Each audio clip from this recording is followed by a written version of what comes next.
Premier décollage réussi pour Barthélemy et Christophe, aux commandes d'un Boeing 757.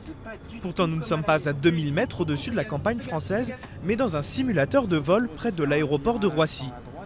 Depuis le 2 avril, la société Smartflight propose à des particuliers de prendre le manche de ces machines, habituellement réservées aux pilotes. Une première en France.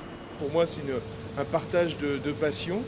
Et l'idée, c'était d'utiliser des simulateurs de vol professionnels qu'utilisent tous les pilotes des grandes compagnies aériennes internationales pour se former et d'ouvrir ces cockpits au grand public.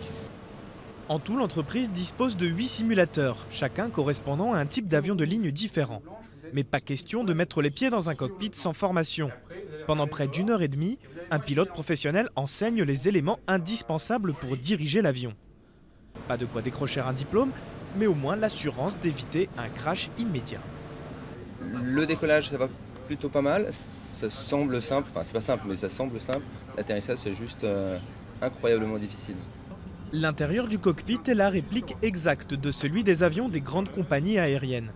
Altimètre, radio de bord, transpondeur, il faut avoir l'œil sur tous les instruments et réagir au quart de seconde. Même pour ce pilote amateur, l'expérience est bluffante. C'est impressionnant, hein. Quand on pousse, on sent vraiment la poussée des réacteurs et on voit l'avion qui monte, l'altimètre qui défile. Moi, dans les avions que je pilote, c'est pas du tout la même chose. Ces simulateurs de vol très réalistes proposeront également des stages aux phobiques de l'avion. Mais il faut tout de même dépenser 360 € pour une heure de vol.